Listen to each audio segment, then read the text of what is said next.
Hello friends, welcome back to your own channel understood Adda. इस video में हम सब लुसेंट समान ज्ञान बुक से मॉडर्न हिस्ट्री का टॉपिक नंबर 48 से पढ़ने वाले हैं। इससे पहले हम सब टॉपिक नंबर 47 को पढ़ लिए हैं। यदि आप सब उन वीडियो को नहीं देखे हैं तो डिस्क्रिप्शन बॉक्स में लिंक दिए गए हैं, आप सब वहाँ से उन वीडियो को देख सकते हैं। तो आइए टॉपिक नंबर 48 शुरू करते हैं। भारतीय धार्मिक, सामाजिक एवं राष्ट्रीय आंदोलन से संबंधित महत्वपूर्ण संगठन एवं संस्थाएं।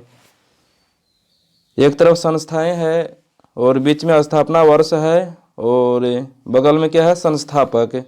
प्रथम है एशियाटिक सोसाइटी की स्थापना कब हुआ था? 1784 ईस्वी में हुआ था। और संस्थापक कौन थे? तो विलियम जोन्स थे।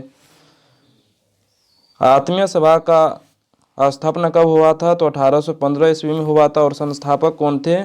तो राजा राम मोहन राय थे। उसके बाद है वेदांत कॉलेज की स्थापना 1825 ईस्वी में राजा राम मोहन राय ने किया था। युवा बंगाल आंदोलन की स्थापना 1826 ईस्वी में हेनरी लुई विलियम डिरोजियो ने किया था।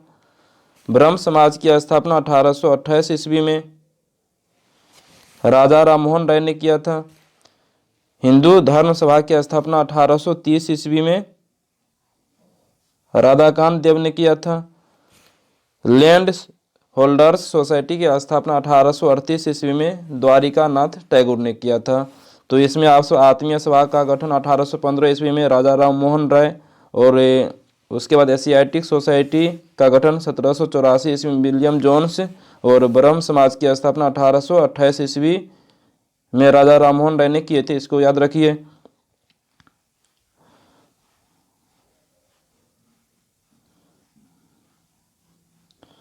उसके बाद है तत्वबोधिनी सभा की स्थापना 1839 ईस्वी में देवेंद्र नाथ ठाकुर ने किया था। यह भी इम्पोर्टेंट है। तत्वबोधिनी सभा की स्थापना 1839 ईस्वी में किसने किया था? देवेंद्र नाथ ठाकुर ने किया था। उसके बाद ब्रिटिश सार्वजनिक सभा की स्थापना 1843 ईस्वी में दादा भाई नौरोजी ने किए थे। और उसके बाद परमहंस मंडली की स्थापना 1849 ईस्वी में गोपाल हरिदेश मुख ने किए थे। और उसके बाद रहनुमाई माजदायान सभा की स्थापना, फिर से इसको पढ़ देते हैं, रहनुमाई माजदायान सभा की स्थापना 1851 ईस्वी में दादा भाई नौरोजी ने किए थे। और दादा भाई नौरोजी का एक और संस्था ऊपर में पढ़े थे, ब्रिटिश सार्वजनिक सभा की स्थापना 1843 ईस्वी में दादा भाई नौरोजी ने किए थे। उसके बाद है बालिका विद्यालय की स्थापना 1851 ईस्वी में ज्योतिबा फुले ने किए थे। और उसके बाद है ब्रिटिश इंडियन एसोसिएशन का गठन 1851 ईस्वी में किसने किए थे? राजेंद्र लाल और राधाकांत ने संयुक्त रूप से ब्रिटिश इंडियन एसोसिएशन का गठन किए थे 1851 ईस्वी में। और उसके बाद राधा स्वामी सत्संग और बगल में आगरा का गठन 1861 ईस्वी में शिव दयाल साहब ने किए थे। Mohammedan Anglo literary society, Mohammedan Anglo literary society का गठन 1863 ईस्वी में अब्दुल लतीफ़ ने किए थे। और उसके बाद साइंटिफिक सोसाइटी का गठन 1864 ईस्वी में सर सैयद अहमद खान ने किए थे। और उसके बाद है वेद समाज का गठन 1864 ईस्वी में आचार्य केशव चंद्र सेन एवं श्री धरलू नायडू मद्रास में किए थे। वेद समाज का गठन 1864 ईस्वी में आचार्य केशव चंद्र सेन एवं श्री धरलू नायडू मद्रास में किए थे। ईस्ट इंडियन एसोसिएशन का गठन 1866 ईस्वी में दादा भाई नौरोजी किए थे। ईस्ट इंडियन एसोसिएशन का गठन 1866 ईस्वी में दादा भाई नौरोजी किए थे। उसके बाद पुनः सार्वजनिक सभा का गठन 1867 ईस्वी में एम.जी. रानाडे किए थे। पुनः सार्वजनिक सभा का गठन 1867 ईस्वी में एम.जी. रानाडे किए थे। और उसके बाद प्रार्थना समाज, जो बहुत इंपॉर्टेंट है, प्रार्थना समाज का गठन 1867 ईस्वी में केशव चंद्र के सहयोग से एम.जी. रानाडे, आत्माराम पांडुकर, देवेंद्र नाथ ठाकुर, ये सब मिलकर प्रार्थना समाज का गठन 1867 ईस्वी में किए थे। और उसके बाद इंडियन सोसाइटी का गठन 1872 ईस्वी में आनंद मोहन बोस लंदन में किए थे, इंडियन सोसाइटी का गठन। उसके बाद सत्यशोधक समाज का गठन 1873 ईस्वी में ज्योतिबा फुले किए थे, यह भी बहुत इंपॉर्टेंट है। सत्यशोधक समाज का गठन 1873 ईस्वी में ज्योतिबा फुले ने किए थे। उसके बाद है सनातन धर्म रक्षणी सभा का गठन। तो सनातन धर्म रक्षणी सभा का गठन 1873 ईस्वी में और कलकत्ता में हुआ था इसकी स्थापना, इसको याद रखिएगा। और उसके बाद है Aligarh Mohammedan Anglo oriental college का गठन 1875 ईस्वी में सर सैयद अहमद खान ने किए थे। इंडियन लीग की स्थापना 1875 ईस्वी में शिशिर कुमार घोष ने किए थे। इंडियन लीग का गठन 1875 ईस्वी में शिशिर कुमार घोष ने किए थे। आर्य समाज की स्थापना 1875 ईस्वी में स्वामी दयानंद सरस्वती ने किए थे। थियोसॉफिकल सोसाइटी का गठन 1875 ईस्वी में मैडम ब्लात्स्की व कर्नल अलकाट ने किए थे, इसको याद रखिएगा। थियोसॉफिकल सोसाइटी का गठन 1875 ईस्वी में मैडम ब्लात्स्की व कर्नल अलकाट ने किए थे। और उसके बाद इंडियन एसोसिएशन का गठन, इंडियन एसोसिएशन गठन 1876 ईस्वी में आनंद मोहन बोस और सुरेंद्र नाथ बनर्जी ने मिलकर किए थे। इंडियन एसोसिएशन का गठन, इंडियन एसोसिएशन का गठन 1876 ईस्वी में आनंद मोहन बोस और सुरेंद्र नाथ बनर्जी ने मिलकर किए थे। किसका गठन? इंडियन एसोसिएशन का गठन। यूनाइटेड इंडियन कमेटी का गठन 1883 ईस्वी में उमेश चंद्र बनर्जी किए थे। भारतीय राष्ट्रीय कॉन्फ्रेंस है, भारतीय राष्ट्रीय कॉन्फ्रेंस का गठन 1883 ईस्वी में सुरेंद्र नाथ बनर्जी ने किए थे। और भारतीय राष्ट्रीय कांग्रेस का गठन पूछेगा तो 1885 ईस्वी में एओ ह्यूम संस्थापक थे और प्रथम अध्यक्ष उमेश चंद्र बनर्जी हो जाएगा। और उसके बाद बॉम्बे प्रेसिडेंसी एसोसिएशन का गठन 1885 ईस्वी में फिरोज शाह मेहता, तेलंग तथा तैयब जी ने बॉम्बे प्रेसिडेंसी एसोसिएशन का गठन 1885 ईस्वी में किए थे। और उसके बाद है देव समाज लाहौर का गठन 1887 ईस्वी में पंडित शिव नारायण अग्निहोत्री किए थे। और बेलूर मठ का गठन 1887 ईस्वी में, इंपॉर्टेंट है, बेलूर मठ का गठन 1887 ईस्वी में स्वामी विवेकानंद जी ने किए थे। इंडियन नेशनल सोशल कॉन्फ्रेंस का गठन 1887 ईस्वी में महादेव गोविंद रानाडे ने किए थे। और उसके बाद है भारत धर्म महामंडल का गठन 1887 ईस्वी में पंडित दीन दयालु शर्मा ने किए थे। शारदा सदन की स्थापना 1889 ईस्वी में, इंपॉर्टेंट है शारदा सदन, शारदा सदन का गठन 1889 ईस्वी में रामाबाई ने किए थे।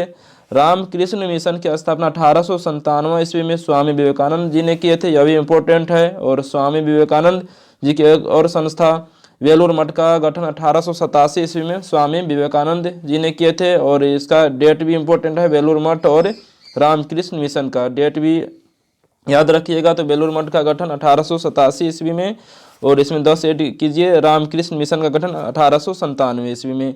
और दोनों संस्था का गठन किसने किए थे? तो स्वामी विवेकानंद जी ने किए थे। और उसके बाद है अभिनव भारत संस्था, यह भी इंपॉर्टेंट है। अभिनव भारत संस्था का गठन 1904 ईस्वी में विनायक दामोदर सावरकर ने किए थे। सर्वेंट्स ऑफ इंडिया सोसाइटी, यह भी बहुत इंपॉर्टेंट है। सर्वेंट्स ऑफ इंडिया सोसाइटी का गठन गोपाल कृष्ण गोखले और अभिनव भारत संस्था का गठन 1904 ईस्वी में विनायक दामोदर सावरकर, यानी जिसको बीडी सावरकर बोलते हैं। और सर्वेंट्स ऑफ इंडिया सोसाइटी गठन 1905 ईस्वी में गोपाल कृष्ण गोखले ने किए थे, इसका डेट भी याद रखिएगा। और उसके बाद मुस्लिम लीग का गठन 1906 ईस्वी में आगा खां एवं सलीम उल्लाह खां ने किए थे। और उसके बाद अनुशीलन समिति का गठन 1907 ईस्वी में श्री वारेंद्र घोष भूपेंद्र दत्त ने किए थे, यह भी इंपॉर्टेंट है। अनुशीलन समिति का गठन 1907 ईस्वी में श्री वारेंद्र घोष भूपेंद्र दत्त ने मिलकर अनुशीलन समिति का गठन किए थे। सोशल सर्विस लीग का गठन 1911 ईस्वी में श्री नारायण मल्हार जोशी ने किए थे। सोशल सर्विस लीग का गठन 1911 ईस्वी में श्री नारायण मल्हार जोशी ने किए थे। विश्व भारती विश्व भारती का गठन 1912 ईस्वी में रविंद्रनाथ ठाकुर ने किए थे। विश्व भारती का गठन, यह भी इंपॉर्टेंट है, विश्व भारती का गठन 1912 ईस्वी में रविंद्रनाथ टैगोर ने किए थे।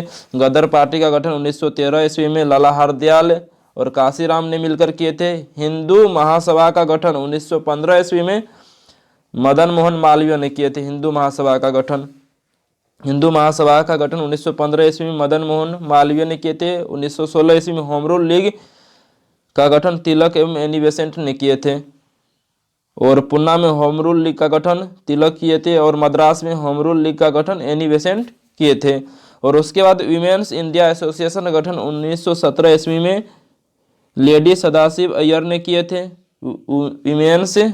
विमेंस जिसको वुमेन्स इंडिया एसोसिएशन भी बोल सकते हैं, तो वुमेन्स इंडिया एसोसिएशन का गठन 1917 ईस्वी में लेडी सदाशिव अय्यर ने किए थे। खिलाफत आंदोलन 1919 ईस्वी में स्टार्ट हुआ था और संस्थापक थे अली बंधु। और उसके बाद भारतीय कम्युनिस्ट पार्टी का गठन 1920 ईस्वी में एम.एन. राय ताशकंद में किए थे। भारतीय कम्युनिस्ट पार्टी का गठन 1920 ईस्वी में एम.एन. राय ने ताशकंद में किए थे। अखिल भारतीय ट्रेड यूनियन कांग्रेस का गठन 1920 ईस्वी में एन.एम. जोशी, अध्यक्ष लाला लाजपत राय। तो अखिल भारतीय ट्रेड यूनियन कांग्रेस का अध्यक्ष लाला लाजपत राय थे।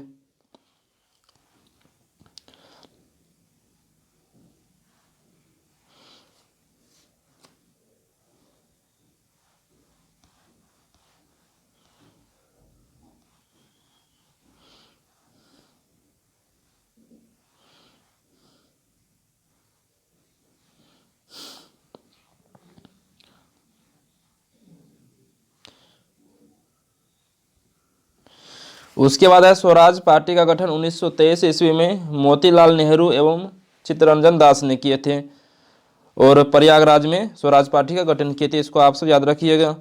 और उसके बाद हिंदुस्तान रिपब्लिकन एसोसिएशन का गठन 1924 ईस्वी में सचिंद्र सान्याल ने किए थे। हिंदुस्तान रिपब्लिकन एसोसिएशन का गठन 1924 ईस्वी में सचिंद्र सान्याल ने किए थे। और उसके बाद बहिष्कृत हितकारिणी सभा का गठन 1924 ईस्वी में बी.आर. अम्बेडकर ने किए थे। बहुत इंपॉर्टेंट है, बहिष्कृत हितकारिणी सभा का गठन 1924 ईस्वी में बी.आर. अम्बेडकर ने किए थे। उसके बाद राष्ट्रीय स्वयंसेवक संघ का गठन 1925 ईस्वी में डॉक्टर हेडगवार ने किए थे। नौजवान सभा का गठन 1926 ईस्वी में भगत सिंह, छबिल दास व यशपाल मिलकर नौजवान सभा का गठन 1926 ईस्वी में किए थे। तो नौजवान सभा का गठन 1926 ईस्वी में भगत सिंह को सिर्फ याद रखिए। और उसके बाद हिंदुस्तान सोशलिस्ट रिपब्लिक एसोसिएशन का गठन 1928 ईस्वी में भगत सिंह ने किए थे। और इस संस्था से चंद्रशेखर आज़ाद भी जुड़े थे, इसको भी आप सब याद रखिए। और उसके बाद इधर एक संस्था पड़ी थी हिंदुस्तान रिपब्लिकन एसोसिएशन का गठन। तो हिंदुस्तान रिपब्लिकन एसोसिएशन पूछेगा तो 1924 ईस्वी में इसका गठन सचिंद्र सान्याल ने किए थे। और उसके बाद इधर है हिंदुस्तान सोशलिस्ट, यहाँ पर सोशलिस्ट रिपब्लिकन एसोसिएशन लगा देंगे तो सोशलिस्ट बीच में ऐड कर दिया है। तो इसका गठन 1928 ईस्वी में भगत सिंह किए थे और इस संस्था से चंद्रशेखर आज़ाद भी जुड़े थे।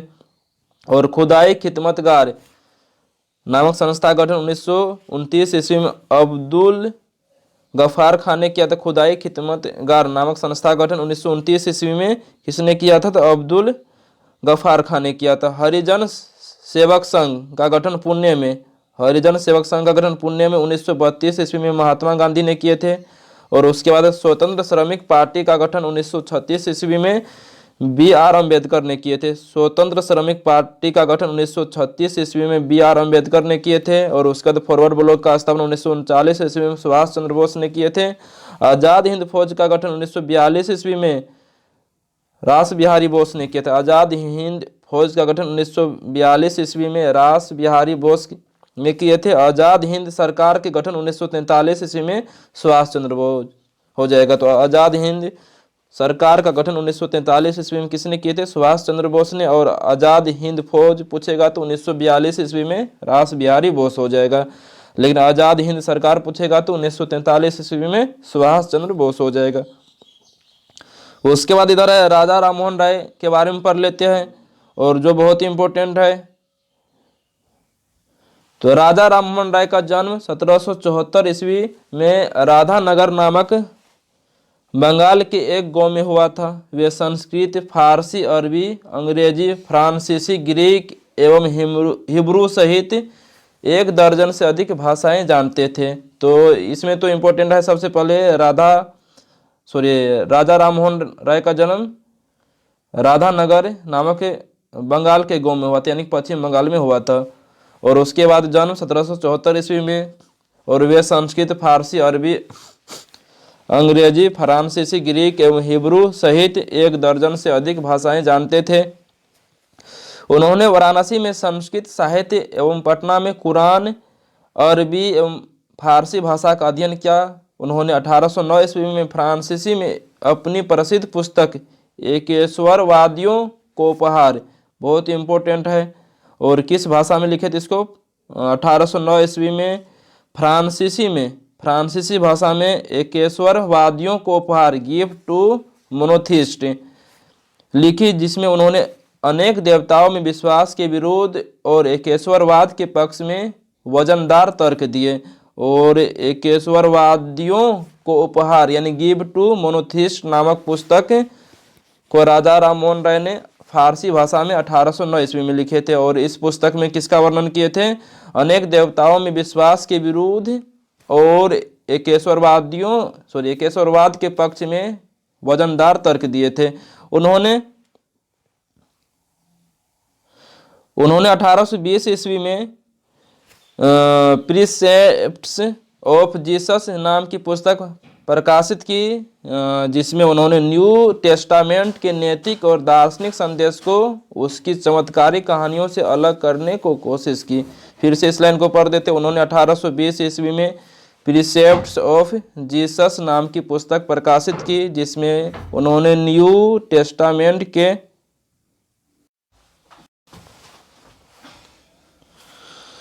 1820 ईस्वी में प्रीसेप्ट्स ऑफ जीसस नाम की पुस्तक प्रकाशित की, जिसमें उन्होंने न्यू टेस्टामेंट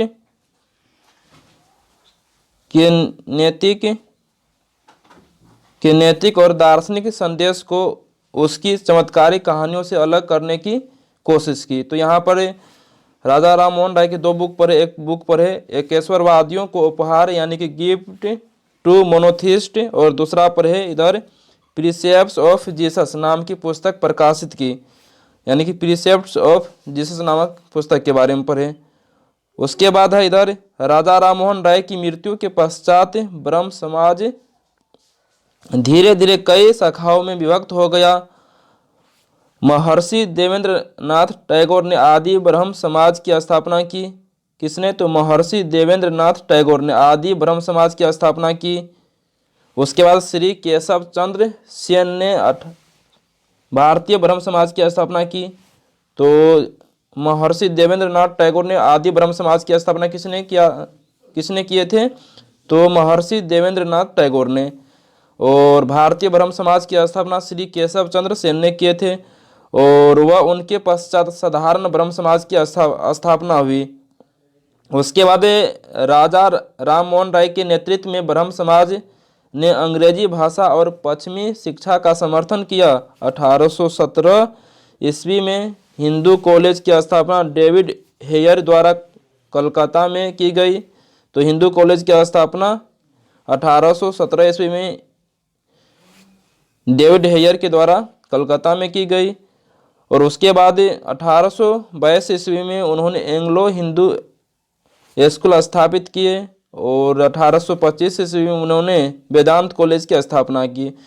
तो यहाँ पर हिंदू कॉलेज का गठन 1817 ईस्वी में डेविड हेयर के द्वारा कलकत्ता में की गई, और 1822 ईस्वी में उन्होंने एंग्लो हिंदू स्कूल पूछेगा तो 1822 ईस्वी में, और उसके बाद 1825 ईस्वी में उन्होंने वेदांत कॉलेज की स्थापना की। उसके बाद है ब्रह्म समाज ने ब्रह्म बालिका स्कूल एवं सिटी कॉलेज ऑफ कलकत्ता की नींव डाली।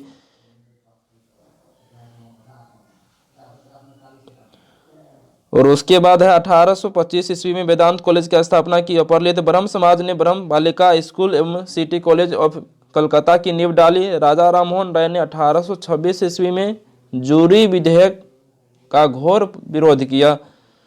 और उसके बाद राजा राम मोहन राय के अनुसार हिंदू धर्म का शुद्धतम रूप उपनिषदों में निहित है।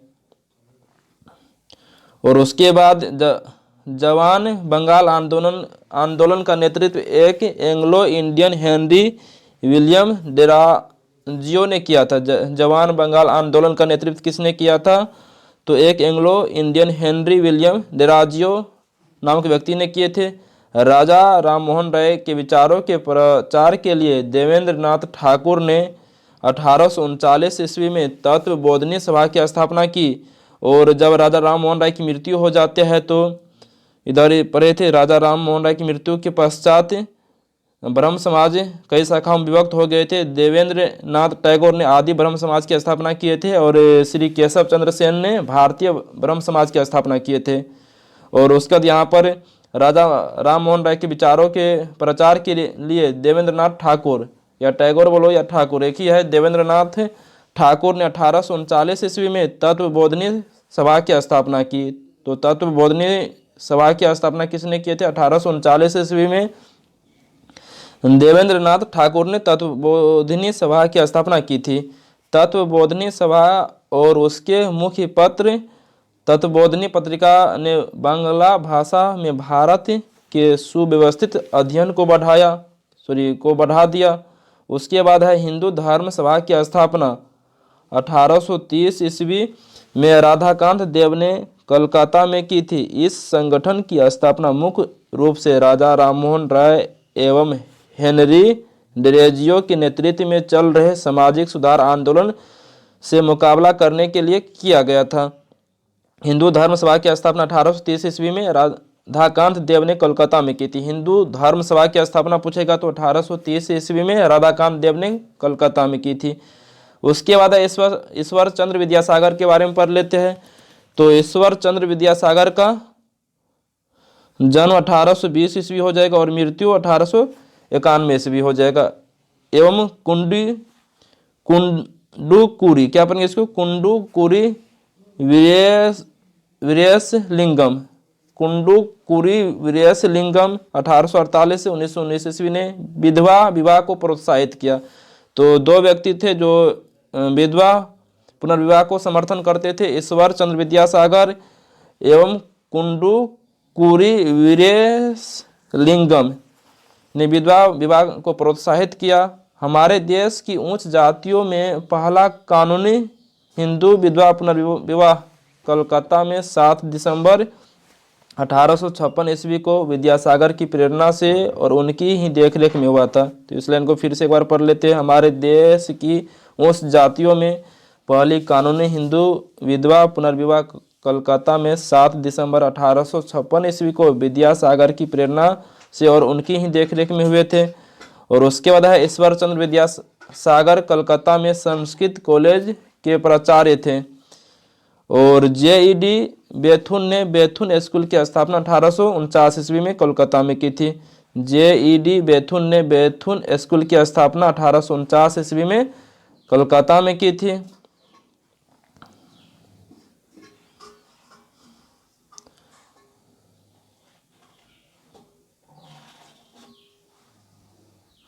उसके बाद है महाराष्ट्र में स्थापित परमहंस मंडली के संस्थापक एक ईश्वर को मानने में तथा जाति नियमों को तोड़ने में विश्वास करते थे। यदि भगवान अस्पृश्यता को सहन करते हैं तो मैं उन्हें कभी भगवान नहीं मानूंगा। यह कथन बाल गंगाधर तिलक का है। तो बाल गंगाधर तिलक क्या बोले थे? यदि भगवान अस्पृश्यता को सहन करता यानी छुआछूत को सहन करता है तो मैं उन्हें कभी भगवान नहीं मानूंगा। यह कथन बाल गंगाधर तिलक का है। उसके बाद दयानंद का बचपन का नाम मूलशंकर था और इनका जन्म गुजरात के टंकारा नामक छोटे से नगर में हुआ था।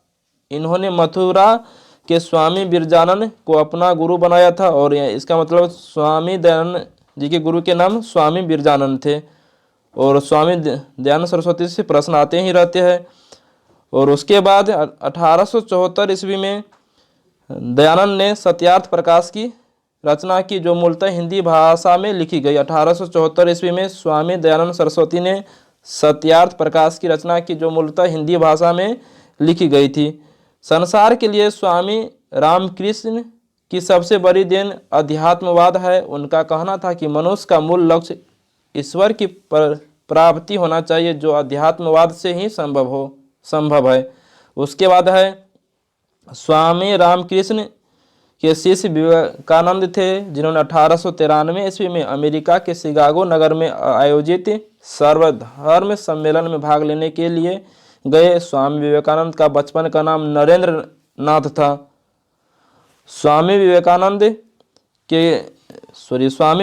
ने ज्ञान योग, कर्म योग तथा राजयोग नामक पुस्तिकाएं लिखी। तो ज्ञान योग, कर्म योग, राजयोग नामक पुस्तक के लेखक पूछेगा तो स्वामी विवेकानंद हो जाएंगे। उसके बाद स्वामी विवेकानंद के भाषणों का संकलन lectures from Colombo to Almora नामक पुस्तक में है। तो स्वामी विवेकानंद के भाषणों का संकलन जिस पुस्तक में, उस पुस्तक का नाम क्या है? तो lectures from Colombo to Almora नामक पुस्तक में। कन्याकुमारी का रॉक मेमोरियल स्वामी विवेकानंद को समर्पित है। कन्याकुमारी का रॉक मेमोरियल किसको समर्पित है? तो स्वामी विवेकानंद हो जाएंगे। उसके बाद महादेव गोविंद रानाडे ने 1887 ईस्वी में राष्ट्रीय समाज सुधार नीति की स्थापना की। तो राष्ट्रीय समाज सुधार नीति की स्थापना महादेव गोविंद रानाडे ने 1887 ईस्वी में किए थे।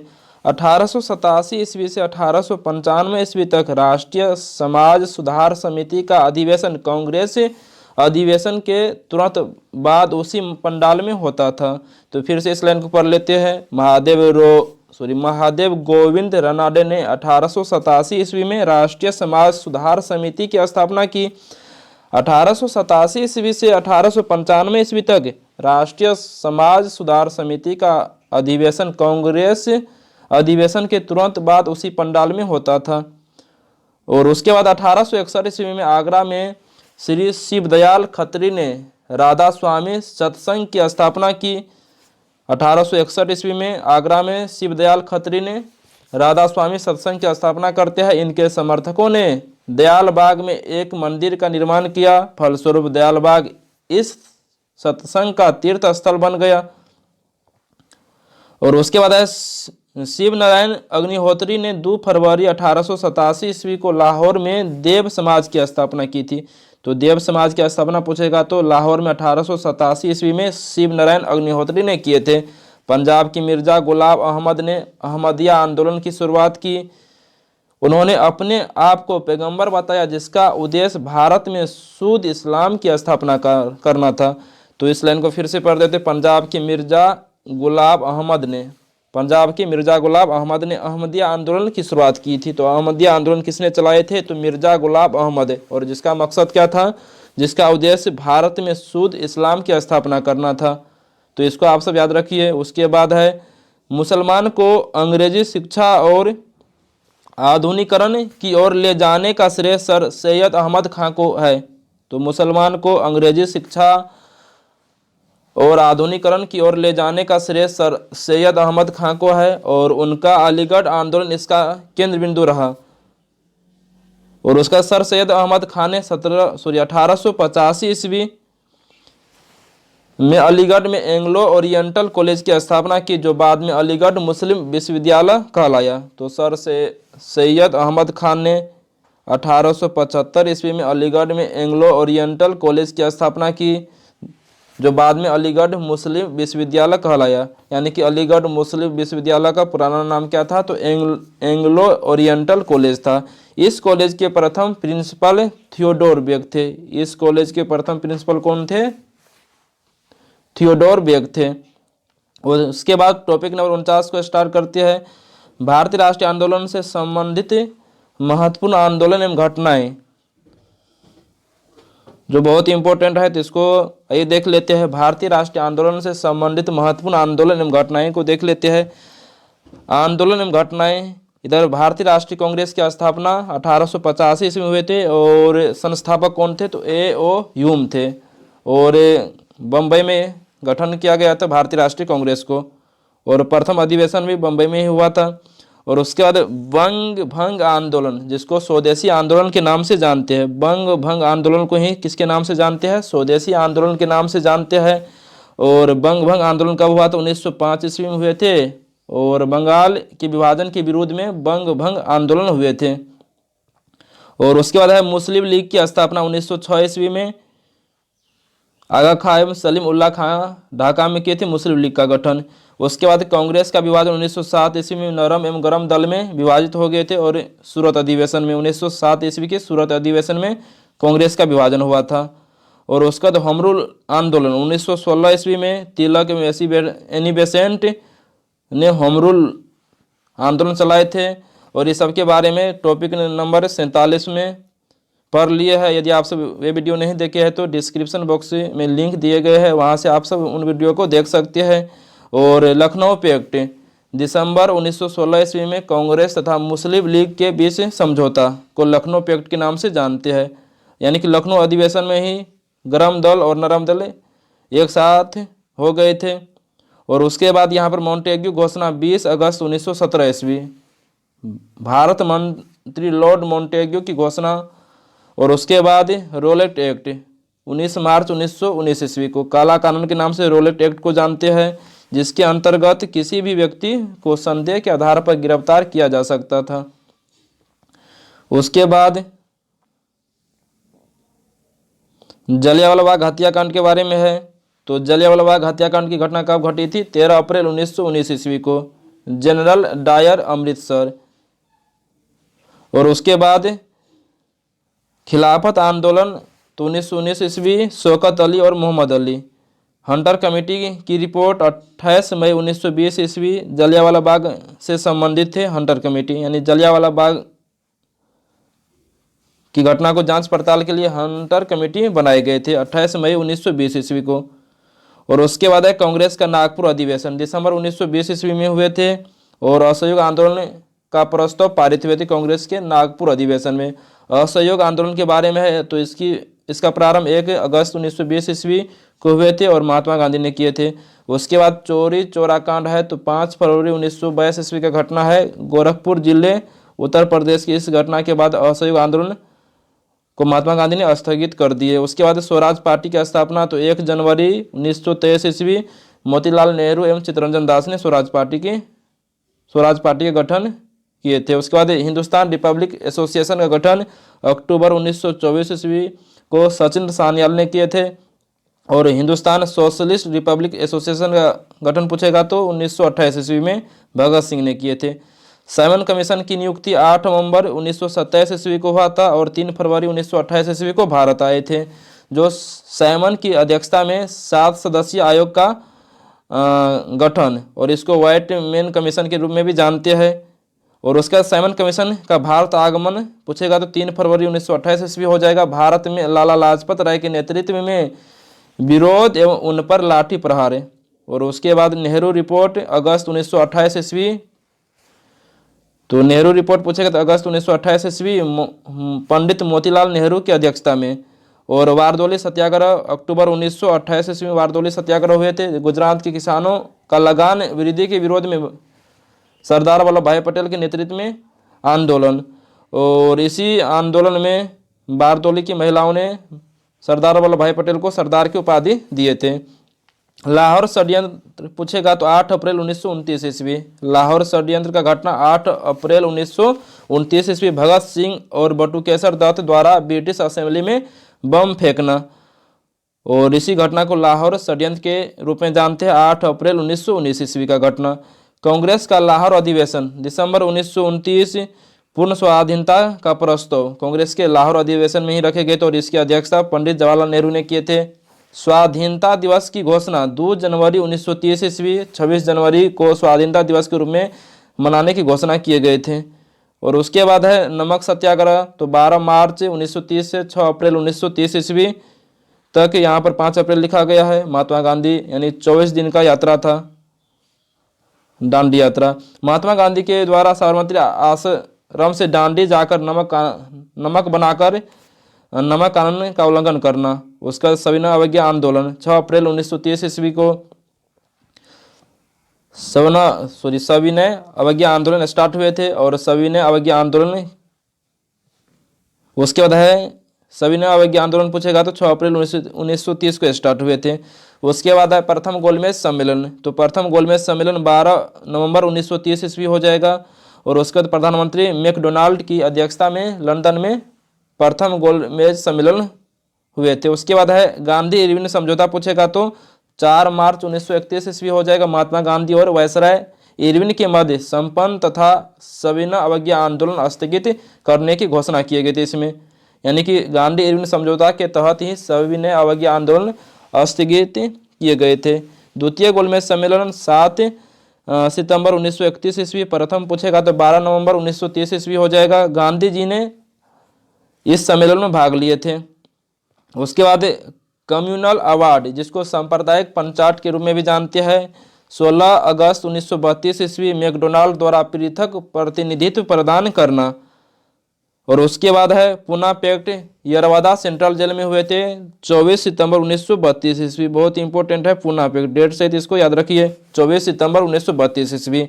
गांधी जी और डॉक्टर अंबेडकर के बीच एक समझौता, जिसके सांप्रदायिक पंचायत में दलितों के लिए, और उसके बाद किसके मांग के लिए समझौता हुआ था, दलितों के लिए, यह भी इंपॉर्टेंट है, के लिए प्रांतीय विधानसभा में पृथक निर्वाचन प्रणाली को समाप्त कर उनके लिए 71 के बदले 148 स्थान सुरक्षित रखे गए थे।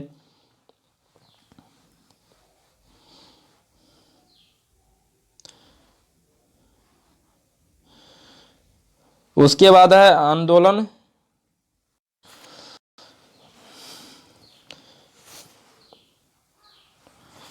उसके बाद है तृतीय गोलमेज सम्मेलन। तो तृतीय गोलमेज सम्मेलन 17 नवंबर 1932 ईस्वी को हुए थे। प्रथम पूछेगा तो 12 नवंबर 1930 और दूसरा 24 सितंबर 1931। और उसके बाद तीसरा पूछेगा तो प्रथम 12 नवंबर 1930 और द्वितीय गोलमेज सम्मेलन 7 सितंबर 1931, सॉरी 24 सितंबर बोल दिए। उसके बाद तीसरा पूछेगा तो 17 नवंबर 1932। फिर से एक बार बोल देते, प्रथम 12 नवंबर 1930, दूसरा 7 सितंबर 1931 और तृतीय पूछेगा तो तृतीय 17 नवंबर 1932 ईस्वी को तृतीय गोलमेज सम्मेलन हुए थे।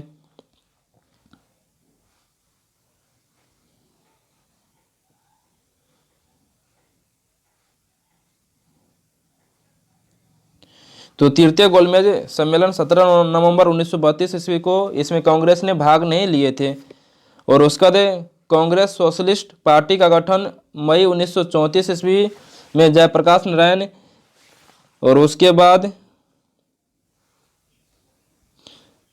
मीनू मसानी और एस.एम. जोशी ने किए थे। कांग्रेस सोशलिस्ट पार्टी का गठन पूछेगा तो मई 1934 ईस्वी में जयप्रकाश नारायण, मीनू मसानी और एस.एम. जोशी ने किए थे।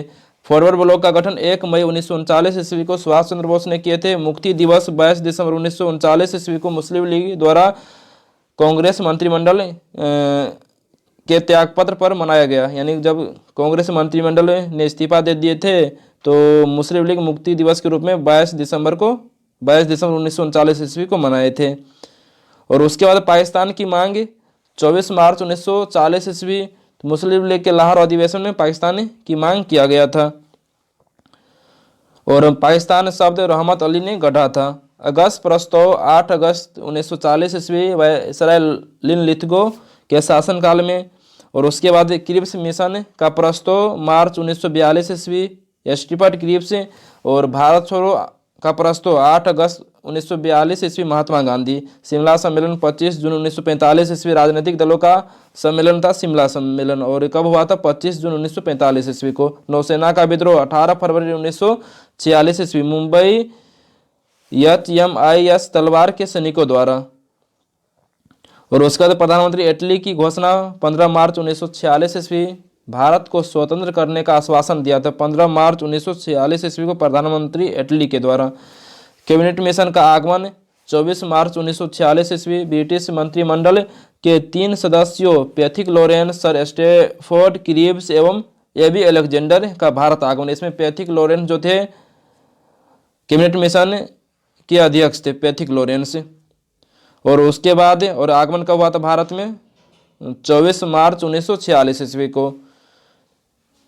तो कैबिनेट मिशन का आगमन, कैबिनेट मिशन योजना का प्रकाशन 16 मई 1946 ईस्वी को हुआ था। उसके बाद है प्रत्यक्ष कार्यवाही दिवस 16 अगस्त 1946 ईस्वी, और किसके द्वारा मनाए गए थे? तो मुस्लिम लीग के द्वारा। उसके बाद है अंतरिम सरकार की स्थापना, तो 2 सितंबर 1946 ईस्वी को नेहरू प्रधानमंत्री बने थे अंतरिम सरकार में भी।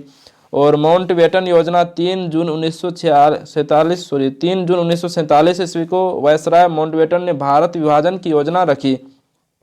तो 3 जून 1947 ईस्वी को माउंटबेटन योजना। और उसके बाद स्वतंत्रता की प्राप्ति 15 अगस्त 1947 ईस्वी, और भारतीय गणतंत्र की स्थापना 26 जनवरी 1950 ईस्वी। डॉक्टर राजेंद्र प्रसाद है प्रथम राष्ट्रपति। और उसका भूदान आंदोलन इम्पोर्टेंट है, तो भूदान आंदोलन 18 अप्रैल 1951 ईस्वी, और इसकी शुरुआत पोचमपल्ली नलगोंडा तेलंगाना में विनोबा भावे ने की थी। रामचंद्र रेड्डी ने सबसे पहले भूमि दान में दिए थे। तो भूदान आंदोलन का शुरुआत 18 अप्रैल 1951 ईस्वी को होती है। इसकी शुरुआत तेलंगाना के एक गांव पोचमपल्ली नलगोंडा में भी से विनोबा भावे ने की थी, और रामचंद्र रेड्डी ने सबसे पहले भूमि दान में दी थी। उसके बाद टॉपिक नंबर 50 है भारतीय स्वतंत्रता आंदोलन के प्रमुख वचन एवं नारे, जो बहुत इंपॉर्टेंट है, यहाँ से प्रश्न आते ही रहते हैं। तो इनकलाब जिंदाबाद का नारा भगत सिंह ने दिए थे। और उसके बाद दिल्ली चलो का नारा सुभाष चंद्र बोस, करो या मरो हे राम भारत छोड़ो का नारा महात्मा गांधी दिए थे। जय हिंद का नारा सुभाष चंद्र बोस ने दिए थे। पूर्ण स्वराज आराम हराम है जवाहरलाल नेहरू, पूर्ण स्वराज का नारा और आराम हराम है जवाहरलाल नेहरू ने दिए थे। वेदों की ओर लौटो का नारा दयानंद सरस्वती ने दिए थे। जय जवान जय किसान 1965 ईस्वी के पाकिस्तान युद्ध के समय जय जवान जय किसान का नारा लाल बहादुर शास्त्री दिए थे। मारो फिरंगी को का नारा मंगल पांडे ने दिए थे। उसके बाद जय जगत का नारा विनोबा भावे ने दिए थे। संपूर्ण क्रांति का नारा जयप्रकाश नारायण ने दिए थे। विजय लक्ष्मी विश्व तिरंगा प्यारा का नारा श्याम लाल गुप्ता पार्षद ने दिए थे। विजय विश्व तिरंगा प्यारा का जो नारा दिए थे श्याम लाल गुप्ता पार्षद ने दिए थे। उसके बाद वंदे मातरम का नारा बंकिम चंद्र चटर्जी ने दिए थे। जन गण मन अधिनायक जय हे का नारा रविंद्रनाथ टैगोर ने दिए थे। साम्राज्यवाद का नाश हो का नारा भगत सिंह ने, साम्राज्यवाद का नाश हो का नारा किसने दिए थे? भगत सिंह ने दिए थे। स्वराज हमारा जन्मसिद्ध अधिकार है का नारा बाल गंगाधर तिलक ने दिए थे। उसके बाद सरफरोशी की तमन्ना अब हमारे दिल में है का नारा राम प्रसाद बिस्मिल ने दिए थे। सारे जहां से अच्छा हिंदुस्तान हमारा का नारा इकबाल ने दिए थे। तुम मुझे खून दो और मैं तुम्हें आज़ादी दूंगा का नारा सुभाष चंद्र बोस ने दिए थे। साइमन कमीशन वापस जाओ का नारा लाला लाजपत राय ने दिए थे। Who lives if India dies का नारा जवाहरलाल नेहरू ने दिए थे। Who lives if India dies का नारा किसने दिए थे? तो जवाहरलाल नेहरू ने दिए थे। मेरे सिर पर लाठी का एक प्रहार अंग्रेजी शासन के ताबूत की कील साबित होगा का नारा लाला लाजपत राय ने दिए थे। और who lives if India dies का नारा जवाहरलाल नेहरू ने दिए थे। और उसके बाद मुसलमान मूर्ख थे जो उन्होंने सुरक्षा की मांग की और हिंदू उनसे भी मूर्ख थे जो उन्होंने उस मांग को ठुकरा दिया। और इसका नारा यह कथन किसका है? तो अबुल कलाम आज़ाद का है जो भारत के प्रथम शिक्षा मंत्री थे। फिर से इस लाइन को पढ़ लेते हैं। मुसलमान मूर्ख थे जो उन्होंने सुरक्षा की मांग की और हिंदू उनसे भी मूर्ख थे जो उन्होंने उस मांग को ठुकरा दिया। यह कथन किसका है? तो अबुल कलाम आज़ाद का है। क्रांति की तलवार में धार वैचारिक पत्थर पर रगड़ने से नहीं आती, से आती है। फिर से इस लाइन को, क्रांति की तलवार में धार वैचारिक पत्थर पर रगड़ने से ही आती है। यह कथन भगत सिंह का है।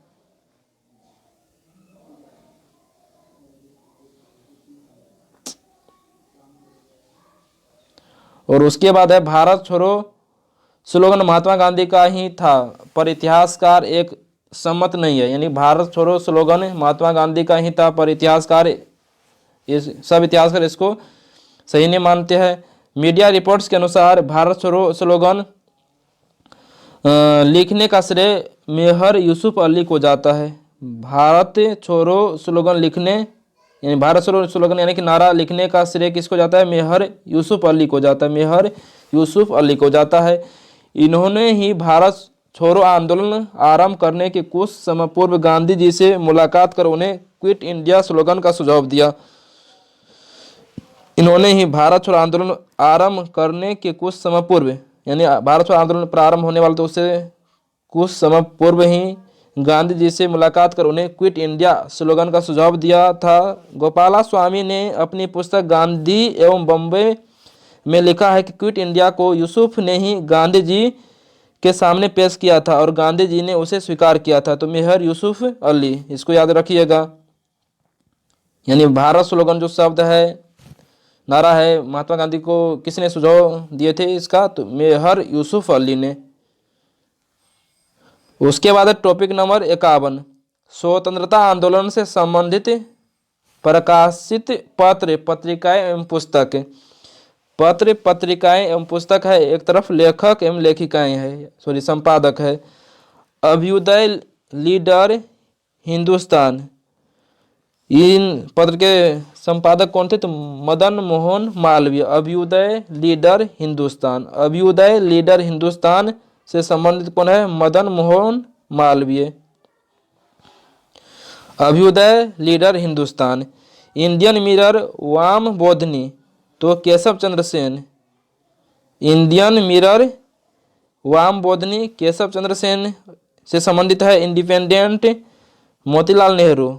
काल, प्रांजपे, और उसके बाद काल का संपादन किसने की थी? प्रांजपे ने। कामरेड और हमदर्द, मोहम्मद अली। कामरेड, हमदर्द का प्रकाशन किसने किया था? तो मोहम्मद अली ने। कामरेड और हमदर्द का प्रकाशन किसने किया था? तो मोहम्मद अली ने। बंदी जीवन का प्रकाशन किसने किया था? तो सचिंद्र नाथ सान्याल ने। बंदी जीवन का प्रकाशन किसने किया था? तो सचिंद्र नाथ सान्याल ने। बंदी जीवन का प्रकाशन किसने किया था? सचिंद्र नाथ सान्याल ने। दैनिक केसरी मराठी, साप्ताहिक द मराठा अंग्रेजी, गीता रहस्य का लेखक कौन हो जाएगा? तो यहाँ पे गीता रहस्य पुस्तक है, दैनिक केसरी मराठी, और उसके बाद साप्ताहिक द मराठा अंग्रेजी में और केसरी मराठी में, और ये सब समाचार पत्र थे। और गीता रहस्य पुस्तक है, तो इसका संपादन किसने किए थे? बाल गंगाधर तिलक ने। और उसके बाद कर्मयोगी, युगांतर, वंदे मातरम, लाइफ डिवाइन, सावित्री, अरविंद घोष। उसके बाद नेशन, गोपाल कृष्ण गोखले। नेशन का प्रकाशन किसने किया था? गोपाल कृष्ण गोखले ने। बंगाली, उसके बाद a nation in making, Surendra Nath Banerjee. Bhavani Mandir, Barindra Kumar Ghosh. Young India, Harijan नवजीवन।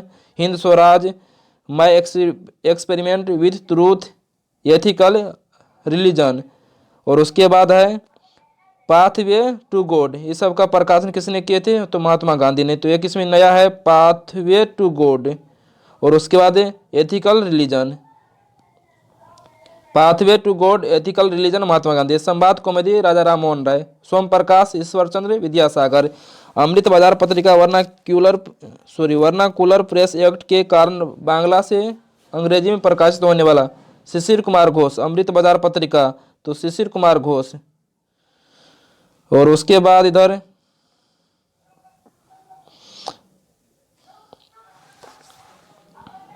साप्ताहिक कॉमनवेल्थ और दैनिक न्यू इंडिया, तो एनी बेसेंट। साप्ताहिक कॉमनवेल्थ और दैनिक न्यू इंडिया का प्रकाशन किसने किए थे? तो एनी बेसेंट। साप्ताहिक कॉमनवेल्थ और दैनिक न्यू इंडिया। प्रभात, एनसी केलकर। प्रभात का संपादन किसने किया था? तो एनसी केलकर। फ्री हिंदुस्तान का संपादन तारकनाथ दास। फ्री हिंदुस्तान का संपादन तारकनाथ दास ने किए थे। The revolutionary, Sachindra Nath Sanyal. और उसके बाद poverty and British rule in India और राष्ट्र गुफ्तूर, तो दादाभाई नौरोजी। इंपोर्टेंट है दोनों पुस्तक। और उसके बाद India divided, Mahatma Gandhi and Bihar. India divided, important है, महात्मा गांधी एंड बिहार। उसके बाद सम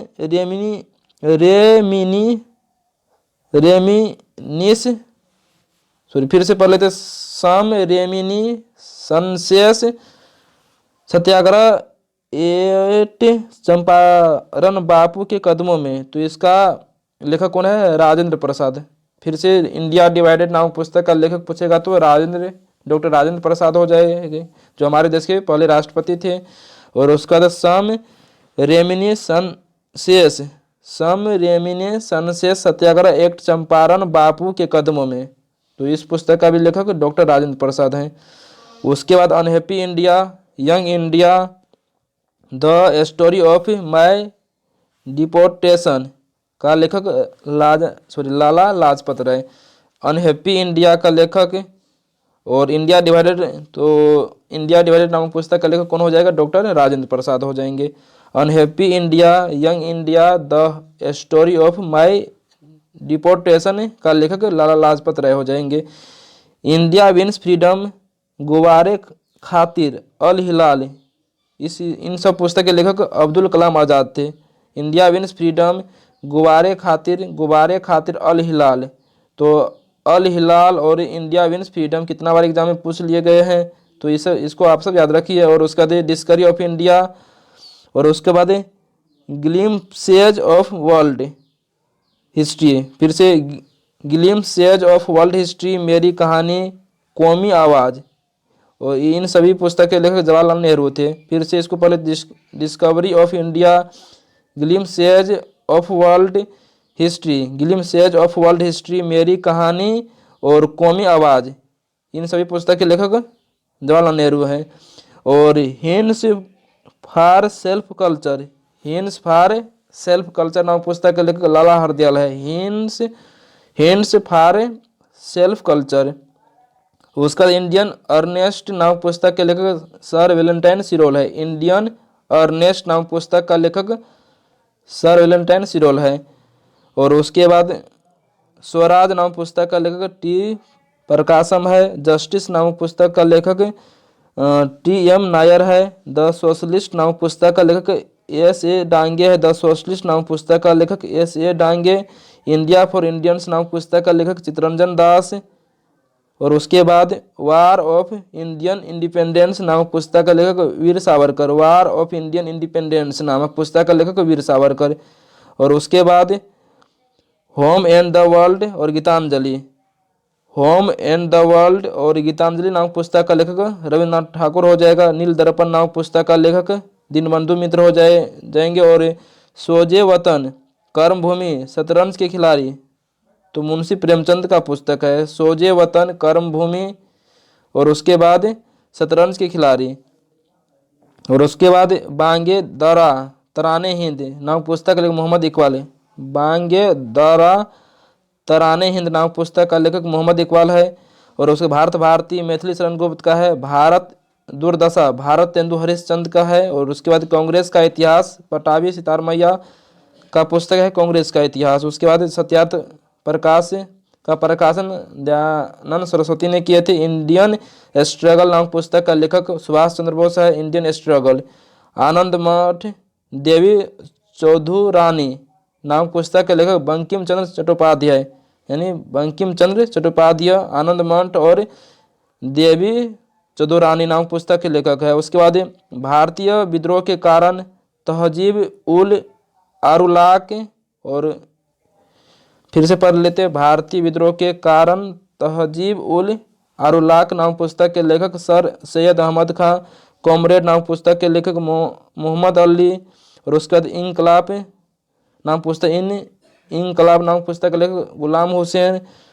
क्षुद्रों की खोज, जाति भेद का उच्छेद, अछूत कौन और कैसे, मूक नायक नामक पुस्तक लेखक डॉक्टर भीमराव अम्बेडकर। तो डॉक्टर भीमराव अम्बेडकर का पुस्तक बहुत ही इम्पोर्टेंट है। क्षुद्रों की खोज, जाति भेद का उच्छेद, अछूत कौन और कैसे, और मूक नायक। क्षुद्रों की खोज, जाति भेद का उच्छेद, अछूत कौन और कैसे, मूक नायक नामक पुस्तक का लेखक पूछेगा तो डॉक्टर भीमराव अम्बेडकर। तो डॉक्टर भीमराव अम्बेडकर का सब पुस्तक इम्पोर्टेंट है। और कुछ स्टार पॉइंट को देख लेते हैं। तो यहाँ पर इस पुस्तक को नेहरू जी ने अहमदनगर फोर्ट जेल में लिखा था। तो स्टार पॉइंट यहाँ पर डिस्कवरी ऑफ इंडिया के पर स्टार लगल है, तो उसके बारे में। डिस्कवरी ऑफ इंडिया को नेहरू जी ने कहाँ लिखे थे? तो अहमदनगर फोर्ट जेल में लिखे थे। तो यह भी प्रश्न पूछे जाते हैं कि डिस्कवरी ऑफ इंडिया पुस्तक को नेहरू जी कहाँ से लिखे थे? तो अहमदनगर फोर्ट जेल में लिखा था, डिस्कवरी ऑफ इंडिया नामक पुस्तक को नेहरू जी। और मुख्य नायक 1920 ईस्वी में, तो यहाँ पर डबल स्टार है मुख्य नायक में। तो मुख्य नायक 1920 ईस्वी में भीमराव अंबेडकर द्वारा स्थापित एक मराठी पाक्षिक समाचार पत्र था। पहला अंक 31 जनवरी 1920 ईस्वी को प्रकाशित हुआ था। उसके बाद राजा राम मोहन राय को भारतीय पत्रकारिता का अग्रदूत कहा जाता है, बहुत इंपॉर्टेंट लैंड है। 1821 ईस्वी में उन्होंने बंगाली साप्ताहिक संवाद कौमुदी, तो संवाद कौमुदी का प्रकाशन 1821 ईस्वी में राजा राम मोहन राय ने किए थे। और 1822 ईस्वी में फारसी में मीरात उल अखबार प्रारंभ किए। मीरात उल अखबार का प्रकाशन किसने किए थे? बहुत इंपॉर्टेंट लाइन है। तो 1822 ईस्वी में राजा राम मोहन राय ने किए थे। उसके बाद टॉपिक नंबर 52 है भारत के महान शहीद। तो टॉपिक नंबर 12 को देख लेते हैं। तो खुदीराम बोस के बारे में। खुदीराम बोस 1908 ईस्वी में सेशन जज किंग्सफोर्ड की गाड़ी पर बम फेंकने के कारण बेनी रेलवे स्टेशन पर गिरफ्तार हुए थे। तो 1908 ईस्वी में क्या करते हैं खुदीराम बोस? सेशन जज किंग्सफोर्ड की गाड़ी पर बम फेंकने के कारण बेनी रेलवे स्टेशन पर से इसको गिरफ्तार किए गए थे। और 11 अगस्त 1908 ईस्वी को फांसी दे दिए गए थे। तो फांसी का डेट बहुत इंपॉर्टेंट है। खुदीराम बोस को फांसी कब दिए गए थे? तो 11 अगस्त 1908 ईस्वी को खुदीराम बोस को फांसी दे दिए गए थे। राजेंद्र लाहिड़ी के बारे में। और दक्षिणेश्वर बम कांड तथा काकोरी डाक गाड़ी डकैती कांड के सिलसिले में गिरफ्तार हुए थे राजेंद्र लाहिड़ी। किस कांड में? दक्षिणेश्वर बम कांड तथा काकोरी डाक गाड़ी डकैती कांड के सिलसिले में गिरफ्तार किए गए थे राजेंद्र लाहिड़ी को। 17 दिसंबर 1927 ईस्वी को गोंडा की जेल में इन्हें फांसी दे दी गई थी। तो राजेंद्र लाहिड़ी को फांसी 17 दिसंबर 1927 ईस्वी को गोंडा की जेल में फांसी दे दी गई थी।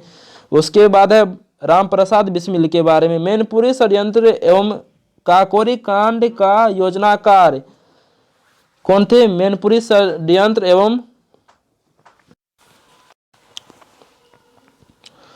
रामप्रसाद बिस्मिल मैनपुरी षड्यंत्र एवं काकोरी कांड का योजनाकार। इसी कांड में बंदी बनाया गया था। किसको? रामप्रसाद बिस्मिल को। और उसके बाद 19 दिसंबर 1927 ईस्वी को गोरखपुर जेल में फांसी दे दी गई थी। तो रामप्रसाद बिस्मिल को 17 दिसंबर को राजेंद्र लाहिड़ी को, और यह काकोरी डाक गाड़ी से संबंधित थे। और मैनपुरी षड्यंत्र से रामप्रसाद बिस्मिल संबंधित है, काकोरी कांड से भी संबंधित थे। और काकोरी कांड का मुख्य भूमिका काकोरी कांड में रामप्रसाद बिस्मिल का ही था। और रामप्रसाद बिस्मिल को 19 दिसंबर 1927 ईस्वी को गोरखपुर जेल में फांसी दे दी गई। अशफाक उल्ला खां 19 अगस्त 1925 ईस्वी को काकोरी डाक गाड़ी डकैती केस के अभियोग में बंदी बनाया गया था। और इसको भी 19 दिसंबर 1927 ईस्वी को फैजाबाद जेल में फांसी दे दी गई थी। अशफाक उल्ला खां प्रथम मुस्लिम थे, यानी प्रथम मुस्लिम स्वतंत्रता सेनानी थे जो फांसी पर लटके थे। उधम सिंह के बारे में। 13 मार्च 1940 ईस्वी को सर माइकल ओ डायर को कैक्सटन हॉल लंदन में गोली मारने के कारण गिरफ्तार हुए थे। उधम सिंह 13 मार्च 1940 ईस्वी को सर माइकल ओ डायर, यानी कि जलियांवाला बाग हत्याकांड के समय पंजाब के लेफ्टिनेंट गवर्नर थे माइकल ओ डायर। और REH डायर गोली चलाने का आदेश दिए थे। तो इसको भी आप सब याद रखिए।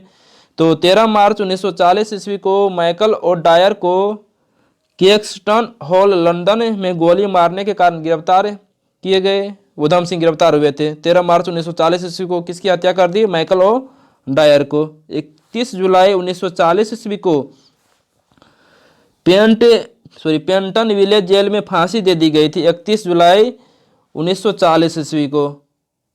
तो उधम सिंह नामक फिल्म आए थे, इसके कारण चर्चा में आए थे। तो इसका फांसी का डेट भी आप सब याद रखिए 31 जुलाई 1940 ईस्वी को इसको फांसी दे दिए गए थे। और 13 मार्च 1940 ईस्वी को माइकल ओ डायर को गोली मारकर हत्या किए थे। उसके बाद भगत सिंह के बारे में। सॉन्डर्स की हत्या तथा 8 अप्रैल 1929 ईस्वी को केंद्रीय विधानसभा, जो आज लोकसभा है, यानी पुराने वाला संसद भवन में बम फेंकने के सिलसिले में गिरफ्तार हुए थे। सॉन्डर्स की हत्या के केस में मौत की सजा हुई तथा 23 मार्च 1931 ईस्वी को फांसी पर चढ़ाकर शहीद हो गए। उसके बाद सुखदेव के बारे में, तो भगत सिंह, सुखदेव और राजगुरु को एक ही साथ फांसी दिए गए थे। सॉन्डर्स की हत्या के केस में मौत की सजा 15 अप्रैल 1929 ईस्वी को गिरफ्तार हुए थे। और राजगुरु के बारे में 17 दिसंबर 1928 ईस्वी को सॉन्डर्स की हत्या में भाग लेने के कारण 30 दिसंबर 1929 ईस्वी को पुणे में एक मोटर गैरेज में गिरफ्तार हुए थे। और ये दोनों को भी, यानी भगत सिंह के साथ सुखदेव को भी, राजगुरु को भी 23 मार्च 1931 ईस्वी को फांसी दे दिए गए थे। और इसीलिए 23 मार्च को शहीद दिवस के रूप में भी सेलिब्रेट करते हैं। और यहाँ पर सुखदेव के बारे में 23 मार्च 1931 ईस्वी को भगत सिंह के साथ फांसी दे दी गई। और राजगुरु के बारे में 23 मार्च 1931 ईस्वी को केंद्रीय जेल लाहौर में भगत सिंह और सुखदेव के साथ, तो किस जेल में भगत सिंह, सुखदेव और राजगुरु को फांसी दिए गए थे, तो लाहौर में, लाहौर के सेंट्रल जेल में। उसके बाद बटुकेश्वर दत्त के बारे में, भगत सिंह